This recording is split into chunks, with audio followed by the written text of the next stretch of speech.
సాయంతోనే బంగ్లాకు విముక్తి సాధించింది.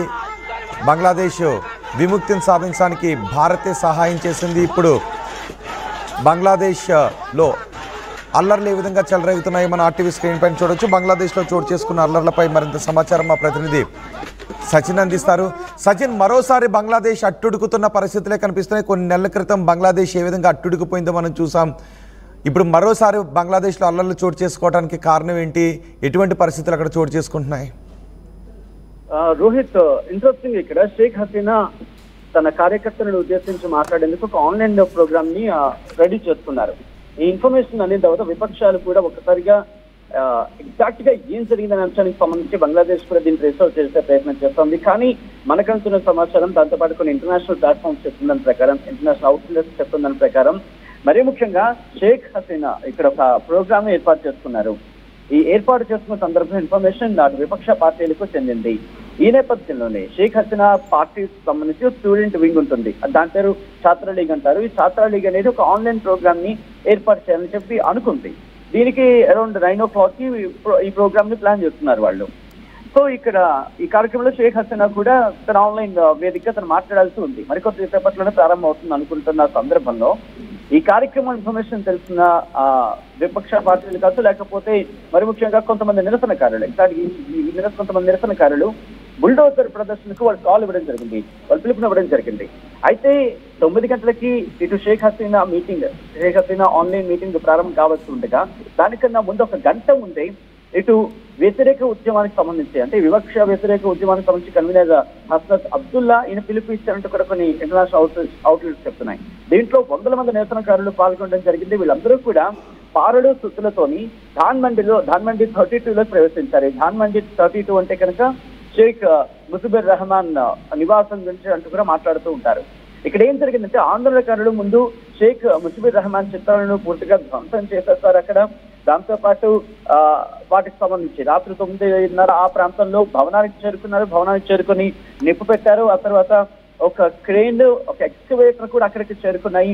అర్ధరాత్రి అరౌండ్ 2 గంటల టైంలో భవనానికి సంబంధించి కొంత భాగాన్ని వాళ్ళు ధ్వంసం చేసేస్తారు. మనం మాట్లాడుకునే పారలు సుతులతో వెళ్లారు. దాంతో పాటు బుల్డోజర్లు తీసుకువెళ్లారు, క్రేన్ అలాగే ఎక్స్కవేటర్స్ కూడా తీసుకెళ్లడం జరిగింది.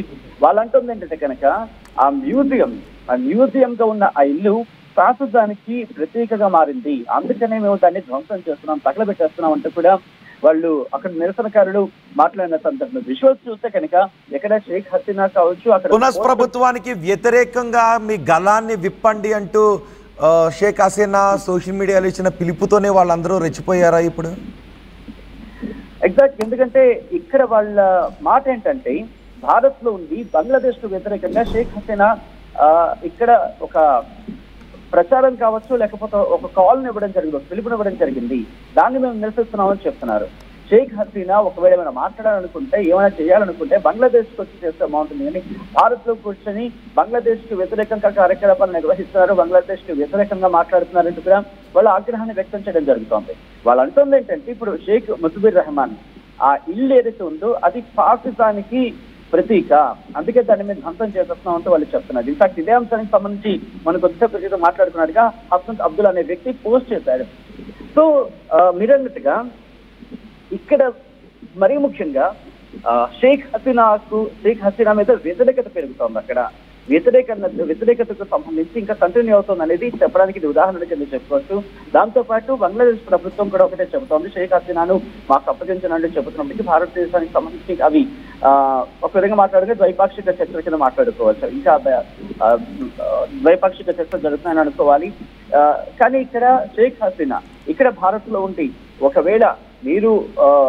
ఒకవేళ మాట్లాడాలనుకుంటే ఇక్కడ బంగ్లాదేశ్కి వచ్చి మాట్లాడండి, ఎందుకంటే మీ మీద కేసులు ఉన్నాయి, దాంతో పాటు మీరు బంగ్లాదేశ్ ని పూర్తిగా నాశనం చేశారు అనేది కొంతమంది ఆందోళనకారులు నిరసనకారులు చెప్తున్నారు. ఈ నేపథ్యంలో మీరు కనుక ఆన్లైన్ ప్లాట్ఫామ్ లో మాట్లాడి మళ్ళీ రెచ్చగొడితే ఇది కరెక్ట్ కాదు, మీరు ఇలా కాల్స్ ఇవ్వడం, బంగ్లాదేశ్ ని పునర్నిర్మించుకోండి, బంగ్లాదేశ్ నేను మళ్ళీ తిరిగి నిర్మిస్తాను, నేనేమి వెళ్ళిపోలేదు, ఎందుకంటే గతంలో కూడా రోహిత్ ఆవిడ ఇదే వ్యాఖ్యలు చేశారు, నేనేమి రాజీనామా చేయలేదు, నేను నన్ను అక్కడి నుంచి ఒక విధంగా చెప్పాలంటే తరిమేస్తారని అర్థం ఒక భావం వచ్చేలా ఆమె మాట్లాడారు.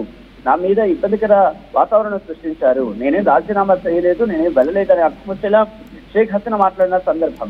సో ఇటువంటి నేపథ్యంలో నేను ఇంకా ప్రధానిగా ఉన్నాను అంటూ కూడా చెప్తున్న సందర్భంగా భావించచ్చు. కానీ నేను అక్కడ పరిస్థితుల రీత్యా నేను బయటకు రావాల్సి వచ్చింది తప్ప లేకపోతే నాకు అటువంటి ఉద్దేశం లేదు. బంగ్లాదేశ్ లో నేను 15 ఏళ్ళు, దాదాపు 10-15 ఏళ్ళు నేను అభివృద్ధి పథంలో తీసుకువెళ్ళాను. కొంతమంది మరి ముఖ్యంగా దీని మీద ఇంటర్నేషనల్ గా కూడా ఇంకా మరి ముఖ్యంగా చెప్పాలంటే అంతర్జాతీయ రాజకీయాల ప్రభావం ఉందంటూ కూడా ఆ పార్టీకి సంబంధించిన నేతలు చెప్పిన సందర్భాన్ని కూడా ఇక్కడ మనం గుర్తు చేసుకోవచ్చు.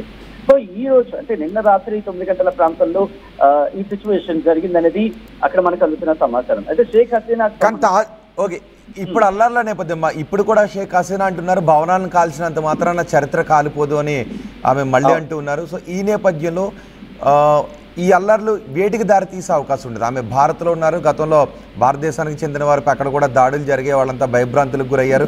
మళ్ళీ ఇప్పుడు షేక్ హసీనా మాటలపై వాళ్ళంతా ఆందోళన చేస్తున్నారు. మీరు భారత్ను వదిలి ఇక్కడికి రండి, ఇక్కడికి వచ్చి మాట్లాడండి అని అంటున్నారు. ఒకవేళ బంగ్లాలను కాలిస్తే చరిత్ర కాలిపోతుందని మళ్ళీ హసీనా అంటున్నారు. సో ఈ వేటికి దారి తీసే అవకాశం ఉంది ఈ పరిణామాలు. ఎందుకంటే అక్కడ చూస్తుంటే వందలాదిగా వేలాదిగా అక్కడికి వచ్చి ఆందోళనకారులు ఆందోళనలో పాల్గొంటున్నారు. ఎగ్జాక్ట్ గా మీరు అంతగా ఈ యొక్క రాజకీయ ప్రకంపన కింద చెప్పుకోవాలి. ఎందుకంటే ఇన్నాళ్ళు నిబురుగప్పుడు నిపులో ఉన్న తర్వాత ఏదో అక్కడ మరి ముఖ్యంగా అక్కడ అధ్యక్షుడు ఇన్ఫాక్ట్ అక్కడ తాత్కాలిక ప్రభుత్వం ఏర్పడిన తర్వాత ప్రభుత్వం నడుస్తుంది జరుగుతుంది అనుకున్నప్పుడు అక్కడ మధ్యలో కూడా ఒకసారి హింస చెలరేగింది. విద్యార్థులకు సంబంధించి ఒకసారి మళ్ళీ వాళ్ళు హింస కాదు ఆందోళనకు సంబంధించి నిరసనకాలు రోడ్డు మీద రావడం జరిగింది. మధ్య జరుగుతున్నప్పటికీ ఇది దీనికి సంబంధించి మాత్రం ఎందుకంటే అక్కడ ప్రధాని అంటే తాత్కాలిక ప్రభుత్వానికి సంబంధించి మాట్లాడుతున్నప్పుడు కూడా మాట్లాడిన సందర్భంలో విద్యార్థుల ప్రభావం కనిపించింది. కానీ ఇప్పుడు ఇది కరెక్ట్ గా ఇది కంప్లీట్ గా పొలిటికల్ మోటివే కనిపిస్తోంది అంటూ కూడా చర్చ జరుగుతుందంటే అర్థం చేసుకోవచ్చు. కాబట్టి ఇక్కడ షేక్ హసీనా ఇప్పుడు ఇక్కడుండి ఒకవేళ మాట్లాడిన అంటే భారతదేశంలో ఉండి మాట్లాడిన సందర్భంలో పెద్దగా ఇంపాక్ట్ చూపించేస్తుంది. కానీ ఇక్కడ తన రాజకీయ ఉనికిని కాపాడుకోవడానికి మాత్రం షేక్ హసీనా ప్రయత్నాలు పావులు కలుస్తున్నారని చెప్పుకోవచ్చు. కానీ దీన్ని మాత్రం ఎక్కడ అడ్రస్ చేసేందుకు కూడా అవకాశం లేకుండా అడ్రస్ చేసే అవకాశం ఎందుకు ఇస్తున్నానంటే ఇక్కడ 9 గంటలకు ఆన్లైన్ మీటింగ్ లో మాట్లాడితే కనుక బహుశా మహా అయితే ఒక 10 మందో 15 మందో ఎంత చూస్తున్నా ఒక 100 మంది కన్నా ఎక్కువ ఉండే అవకాశం లేదు.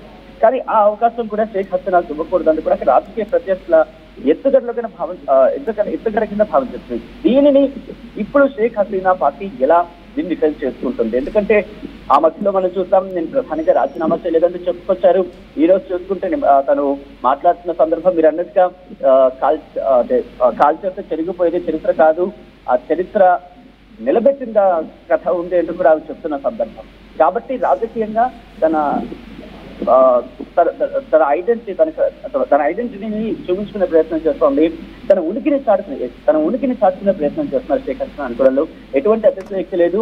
ఎందుకంటే ప్రభుత్వానికి సంబంధించి అక్కడ ప్రత్యర్థి దళం ఉండాలి అనే బహుశా ఒక థాట్ కావచ్చు, లేకపోతే తన ఉనికి కావచ్చు. ఈ 2 అంశాలను కూడా బంగ్లాదేశ్ ప్రజల్లో ఉంచాలి అనే ఒక ఉద్దేశంతోనే షేక్ హసీనా తీసుకున్న తగ్గగా భావించాలి. కానీ అక్కడ దీనికి సంబంధించి నిరసన ఆందోళన వ్యక్తం అవడం ఇంట్రెస్టింగ్. ఇప్పుడు దీన్ని ఎలా షేక్ హసీనా డిఫెన్స్ చేస్తారు? ఇక్కడే ఉండి మాట్లాడతారా, లేకపోతే ఆన్లైన్ మీటింగ్స్ నిర్వహిస్తారా, లేకపోతే గతంలో వీడియో రిలీజ్ చేస్తున్నట్టుగా వీడియోను రిలీజ్ చేస్తారా? ఒకవేళ అలా చేస్తే కనుక ఇటు భారత్ మీద బంగ్లా ప్రభుత్వం తాత్కాలిక ప్రభుత్వం ప్రెషర్ పెంచి ఇటు తీసుకెళ్లే ప్రయత్నం జరుగుతుందా? ఒకవేళ ఇక్కడ కానీ సిచ్యువేషన్స్ కనుక ఇలా ఉంటే, ఎందుకంటే బయలాటరల్ గా ఇష్యూస్ మళ్ళీ తలెత్తితాయి, ఇది మళ్ళీ గ్లోబల్ ఇష్యూస్ గా మారే అవకాశం ఉంది, గ్లోబల్ లెవెల్ ఇంపాక్ట్ చూపించే అవకాశం ఉంటుంది. కాబట్టి భారత్ దీన్ని ఎలా డీల్ చేస్తుంది, at the same time Sheikh Hasina ఈ విషయాన్ని ఎలా పరిశీలిస్తారు, ఎలా పరిగణలోకి తీసుకుంటారు, ఇక్కడ ఉండి రాజకీయాలు నడిపిస్తారా, లేకపోతే అక్కడికి వెళ్తే కేసెస్ కి సంబంధించి ఇష్యూస్ మాట్లాడుకోవడం జరుగుతుంది. సో అక్కడ కేసెస్ ని ఫేస్ చేస్తారా, వాళ్ళు అక్కడికి వెళితే కనుక తనకి రాజకీయ ఉనికి ఉంటుందా? ఇవన్నీ కూడా చాలా క్వశ్చన్స్ అయితే మాత్రం ప్రెసెంట్ రైస్ అవుతున్నాయి. రోహిత్. రైట్ సచిన్, బంగ్లాదేశ్లో మరోసారి పెద్ద ఎత్తున అల్లర్లు చెలరేగాయి. గతంలో చెలరేగిన అల్లర్ల నేపథ్యంలో బంగ్లా ప్రధాని షేక్ హసీనా భారత్కు వచ్చేశారు. షేక్ హసీనా ప్రభుత్వంలో ఉన్న ఎంతోమందిని అక్కడే తాత్కాలిక ప్రభుత్వం అరెస్ట్ చేసింది, యుఎస్ ప్రభుత్వం అరెస్ట్ చేసింది. ఇప్పుడు షేక్ హసీనాను కూడా భారత్ నుంచి బంగ్లా